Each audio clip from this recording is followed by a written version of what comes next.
en mí el don de Dios. Una comunicación humana, una comunicación que toque el corazón, que nos haga sentir el dolor de la humanidad, para vivir una experiencia de Dios en la solidaridad. Bienvenidos al Congreso Virtual San Pablo con la hermana Luz Marina Plata, religiosa paulina, teóloga y comunicadora. Un agradecimiento especial por invitarme a este Congreso Virtual de San Pablo, cuyo título es Reaviva el don de Dios que has recibido. Un saludo especial a los padres paulinos y a toda la familia paulina. Y es un tema muy interesante que nos involucra a todos. El tema que yo voy a manejar se llama San Pablo, un comunicador organizacional. Y lo quiero ubicar dentro de la realidad que estamos viviendo a nivel mundial.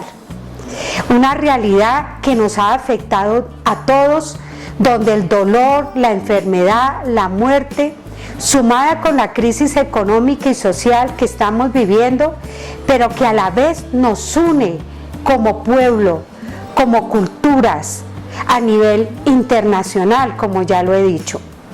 El Papa Francisco, en uno de sus escritos, me gustó muchísimo porque él nos habla como Pablo en las cartas paulinas y nos dice que el Señor de la vida acoja consigo en su reino a los difuntos y dé consuelo y esperanza a quienes aún están atravesando la prueba, especialmente a los ancianos y a las personas que están solas. Que conceda su consolación y las gracias necesarias a quienes se encuentran en condición de particular vulnerabilidad, los pobres, los emigrantes, como también a quienes trabajan en el centro de salud o viven en los cuarteles y en las cárceles. Bendice, Señor, también a médicos, a enfermeras, los que trabajan en los supermercados, los limpiadores, los cuidadores de los enfermos y de los niños. Bendice también a la fuerza de seguridad, a los sacerdotes, a los religiosos, a todos los que están involucrados en ayudar y en salvar vidas en este momento. Señor, esté presente en esta realidad que vive la humanidad. El momento que vivimos nos coloca a un retorno genuino a lo que es la auténtica comunicación, es decir, a una comunicación humana, a una comunicación que toque el corazón, que nos haga sentir el dolor de la humanidad. Estamos iniciando como humanidad un éxodo, una nueva caminada, una caminada que nos debe liberar del egoísmo, de las diferencias culturales, que nos abre a otra dimensión espiritual de la solidaridad y del acompañamiento mutuo. Por eso quiero enfocar a San Pablo desde esta red comunicacional. El Pablo que nosotros seguimos es un Pablo con una inteligencia muy proyectiva, que rompe paradigmas, que transforma la sociedad, que hace posible una comunión entre las mismas comunidades. Por eso quiero hablar de este Pablo comunicador, el Pablo que está en la ciudad y que nos habla de un plan organizacional. Este plan organizacional logró ser tan excelente que el cristianismo logró proyectarse y ampliarse en muchos sectores de la sociedad. Por eso quiero destacar algunos elementos importantes de esta comunicación organizacional que manejó Pablo con tanta propiedad y que ha tenido tanto éxito a través del tiempo y de la historia. Primero que todo, quiero tomar a Pablo en el sentido organizativo. Pablo utiliza las cartas como medio de comunicación. A través de ella logró crear una red muy fuerte en su época. Cartas como medio pedagógico, donde Pablo iba formando a sus comunidades, a sus grupos.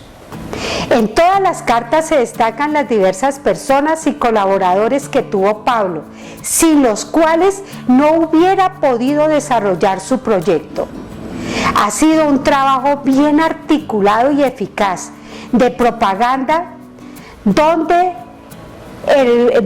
Pablo ha sabido gestionar e involucrar en todos los procesos, creando una comunicación circular, donde cada uno de los que colaboraban jugaba un papel importante. Barbalio, que es un gran teólogo crítico, nos dice: Pablo fue un óptimo organizador y un sapiente planificador, líder carismático de equipos misioneros, suficientemente amplio donde se distinguían permanentes y estrechos colaboradores, ayudantes esporádicos, personalidades grandes, humildes operarios, compañeros de viaje, ayudantes, personas muy representativas dentro de la ciudad, pero que Pablo involucró. Solo así se puede comprender históricamente que su actividad misionera en menos de 20 años se haya podido extender. Todo lo que ha hecho y el suceso, espectáculo y duradero que ha tenido, gracias a ese proyecto organizacional que Pablo creó. Pablo, en cuanto a la organización, no seguía un modelo único, sino que se adaptaba a las diversas situaciones y circunstancias del lugar, respetando las normas y leyes de la sinagoga, de los jefes, de las casas donde tenían las reuniones. En su organización también tuvo en cuenta los diversos roles y competencias de las personas, tratando siempre de crear comunidades pequeñas y desarrollar el rol de algunos líderes. Esto le permitió que la obra se expandiera. Un segundo elemento, ¿qué método utilizó Pablo? Ya hemos hablado de las cartas paulinas que van cargadas de una pedagogía.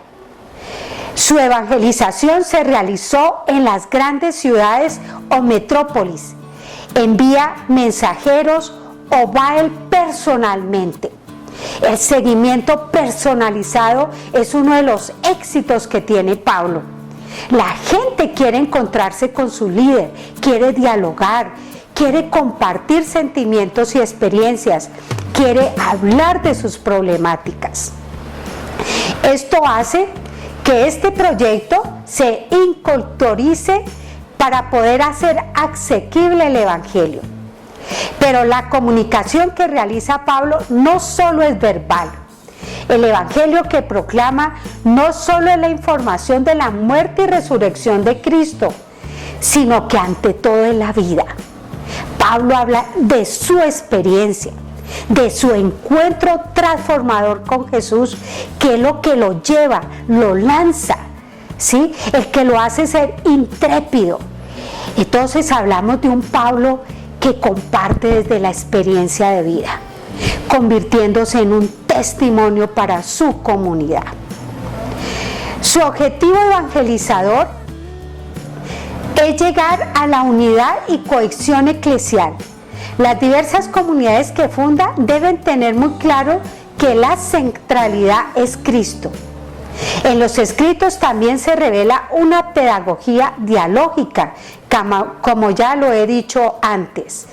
En una sociedad como Corinto, que fue una sociedad tan compleja y tan complicada, donde se desarrollaban y se vivían diversas ideologías y se adoraban diversos dioses, Pablo logra encontrar un método para llegar al corazón de cada uno de los habitantes de Corinto y crear esa cohesión, esa comunión, esa unidad, donde Jesús es el centro, es el cuerpo de esa comunidad. Las mismas divisiones que se viven actualmente se vivían en Corinto. Rupturas, divisiones en todos los niveles.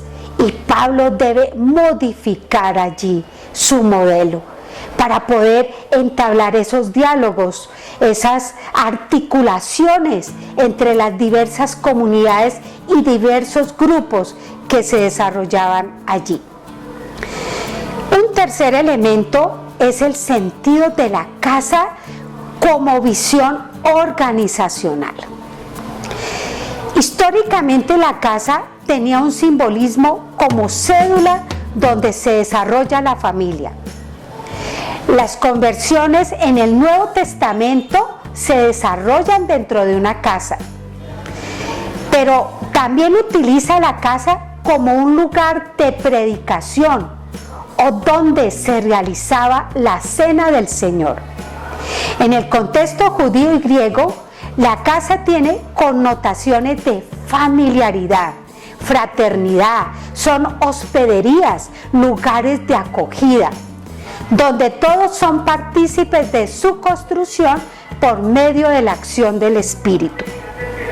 En la antigüedad, la casa también estaba vinculada con el desarrollo socioeconómico, como lugar social de reuniones y donde se desarrollaban algunas pequeñas empresas de artesanos, tejedores de tiendas, oficio que también realizó Pablo para su sostenimiento, como lo vemos en los Hechos de los Apóstoles, capítulo 18, versículo 3.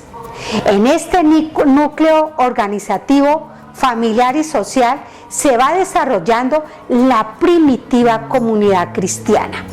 Y recordemos que el papá, el hombre, era el organizador de esta comunidad doméstica.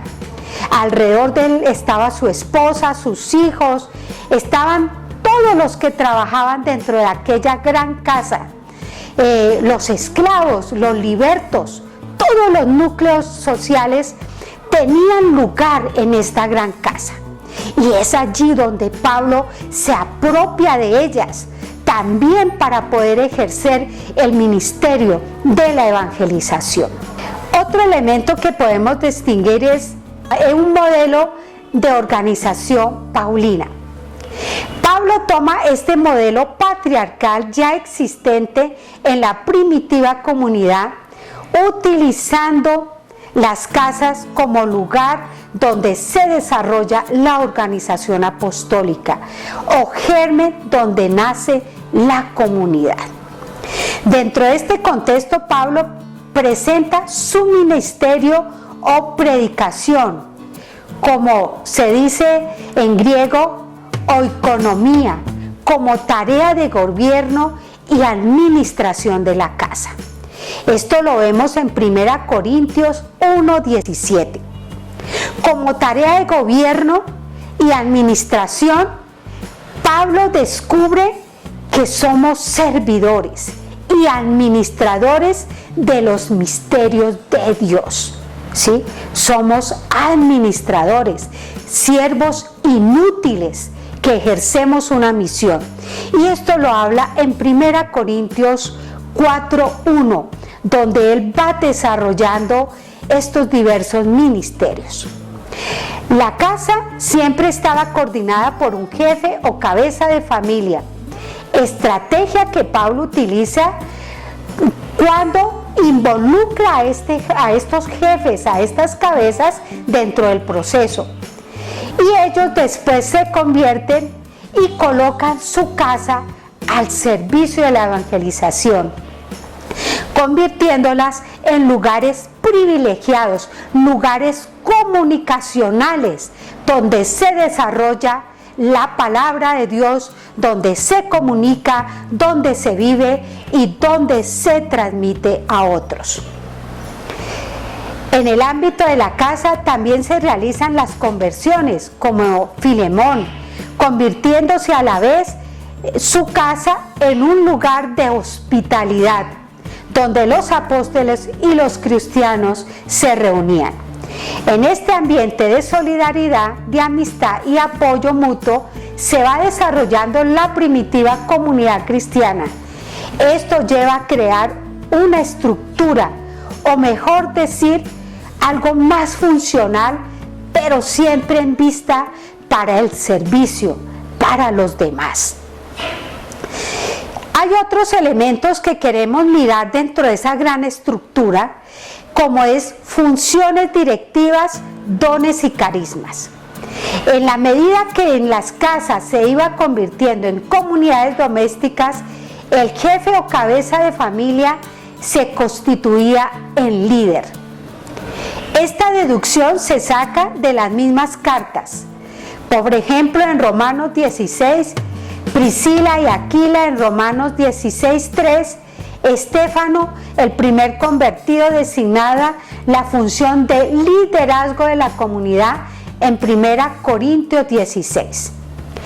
Pablo, utilizando un lenguaje semiótico del símil del cuerpo que está en 1 Corintios, tomado de los griegos como estructura política, lo aplica a la comunidad, tomando la tradición del Antiguo Testamento como un organismo vivo, como una célula viva.